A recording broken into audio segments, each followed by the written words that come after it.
Today on Eye on Northwest Politics, Multnomah County leaders finally making a deal on funding the district attorney's office. I sit down with DA Nathan Vasquez to find out what this deal means and the challenges still ahead for the DA. Also, a new documentary looks back on Portland's first experience with ranked choice voting. The producer and director of the film, The Choice, talk with me about why they focused on that topic and what we've learned. And my family's home sat right across from the church that I was baptized in. Dozens of descendants of families who are forced out from the Albina neighborhood get a surprise settlement. Aye. Koyamaline. Aye. Murillo. The easiest yes I've ever given. City Councilor Loretta Smith on the significance of this moment and this week's Give Me a Minute. Eye on Northwest Politics starts now.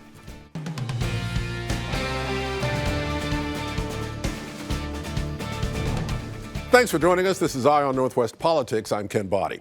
Let's get right to your top political headlines. Governor Tina Kotek sending fire crews and equipment from parts of the state to help with the Rowena fire. It is burning in Wasco County. Governor Kotek invoked the Conflagration Act on Wednesday. It allows the fire marshal to mobilize resources in times of emergency. The Oregon Department of Forestry says we are now seeing fire conditions typical for the third and fourth week of July. An Oregon senator is voicing his opposition after an on-camera confrontation between a California lawmaker and Secret Service agents in Los Angeles. California Senator Alex Padilla spoke out at a press briefing held by Department of Homeland Security Secretary Kristi Noem.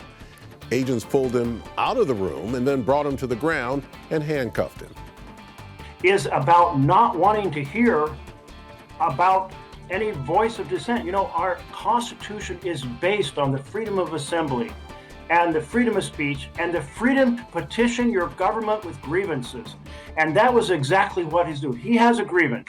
He feels it is outrageous, and so do I, and I must say much of the nation, that the president overrode the governor of California and the mayor of LA and has poured gasoline on this fire. In a statement, the Department of Homeland Security incorrectly stated that Padilla did not identify himself and that agents thought that he was an attacker. Multnomah County Commissioners passed their official budget on Thursday for the 2026 fiscal year. The $4 billion budget had to balance a $77 million shortfall, mostly due to the expiration of one-time funds, along with federal budget cuts and declining tax revenue.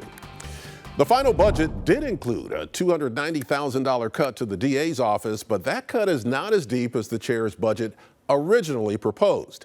A relief, as the DA now focuses on challenges both here and nationally. I want our community's voice to be heard loud and clear, one that is important, but is in no way associated with those particularly bad actors. So with the county's emphasis on public safety and the political climate overall, where does the DA's office stand now? Multnomah County District Attorney Nathan Vasquez is here to talk about all that and priorities moving forward. DA Vasquez, welcome back to Eye on Northwest Politics. Thank you so much for having me. Well, you essentially got a reprieve from the big cuts that were on the table. So what will you lose and what does that mean for your office going forward?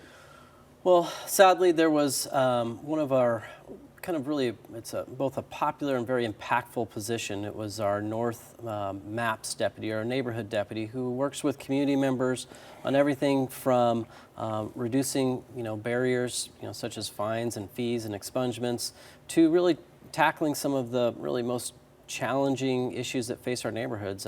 Just this past year, that position took on a burglary ring that hit over 100 small businesses, many of which were minority owned. And so I am very disappointed that position was lost, but I'm also very relieved and thankful that our efforts proved fruitful and we ended up where we did. Will you have to shift any priorities because of losing that office? That's something certainly we're going to take a look at, and we'll see where once the dust settles where we are. But my priorities will always be on community safety, victims, and making sure that we are delivering a healthy community that can be vibrant for families and businesses. What happens to the targeted missions like retail theft, street racing, auto theft, et cetera. You've made some progress in those areas. Yeah, we've seen really dramatic progress, particularly in the area of the auto theft with the auto theft task force. And we're starting to see some real results around organized retail theft. And that was one of the areas that, I was really concerned about. It was really on the cusp. It was on the chopping block, however you want to say that. But we heard loud and clear from the community. We heard loud and clear from businesses that was something that, that they wanted to see preserved. And ultimately, that was an amendment to the budget and was included, so that will be retained. We've seen what happened in Los Angeles this week regarding immigration raids and the protests surrounding those raids. We've also seen protests and arrests at our ICE facility in South Portland as well, off of Macadam Avenue there. And as we're doing this taping, the city is preparing for a weekend of protests, the No Kings protests. So what's your stance on prosecuting demonstrators who may be arrested during those protests? Yeah. I've always tried to be very clear about this, which is I want people to be able to exercise their free speech. I want them to have their voice heard loud and heard clear. And I also want to make sure that that voice doesn't get drowned out or hijacked by those that would do violence, those that would try to burn buildings or assault people. We always need to make sure that we are protecting free speech by making sure that those individuals that want to commit crimes don't get in the way of that free speech. You've obviously seen the president's decision to send military troops into Los Angeles. I know you've been observing that. What do you think about that? I think it's very regrettable, and it's a terrible decision from my perspective.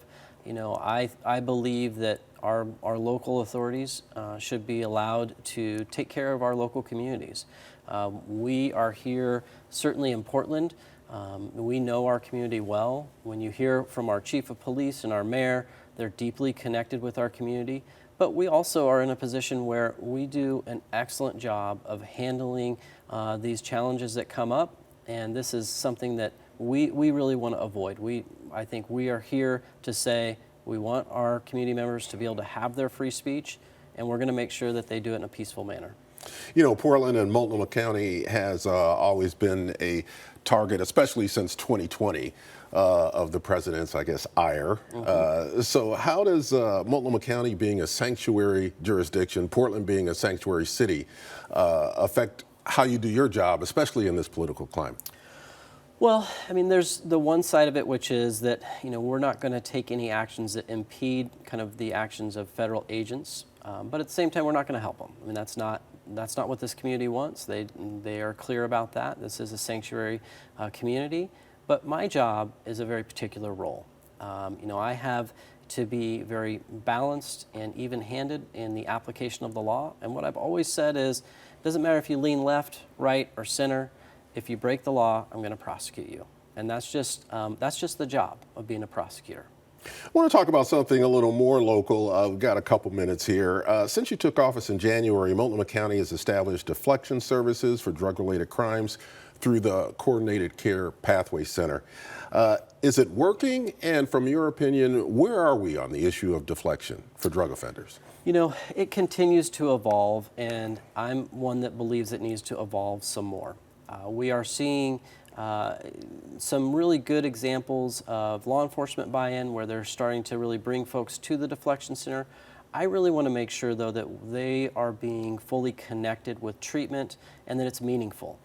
We've just started the Path Connection program, which I'm hopeful that will, again, really develop us into that right area of making sure that there's a balance of some accountability, but also people are getting to the treatment that they need. So you think we're headed on the right path now? I think we have some work to do. The way that I look at it is there are some changes that need to occur, but I believe we're really starting to get the pieces in place, and I'm eager to work with all the partners at the table as we are really kind of working to get to where we need to be. And that is, we need people that are really being connected to meaningful treatment. Multnomah County District Attorney Nathan Vasquez, we could talk about a lot more, but we're out of time. Thank you for being here on Eye on Northwest Politics. Well, thank you for the opportunity to be here. Appreciate it. Next, ranked choice voting in Portland, the focus of a new documentary called The Choice. What did we learn from Portland's experience, and could it lead the way for other cities considering ranked choice voting in their elections? I'll talk with two of the documentarians next on Eye on Northwest Politics. We'll be right back.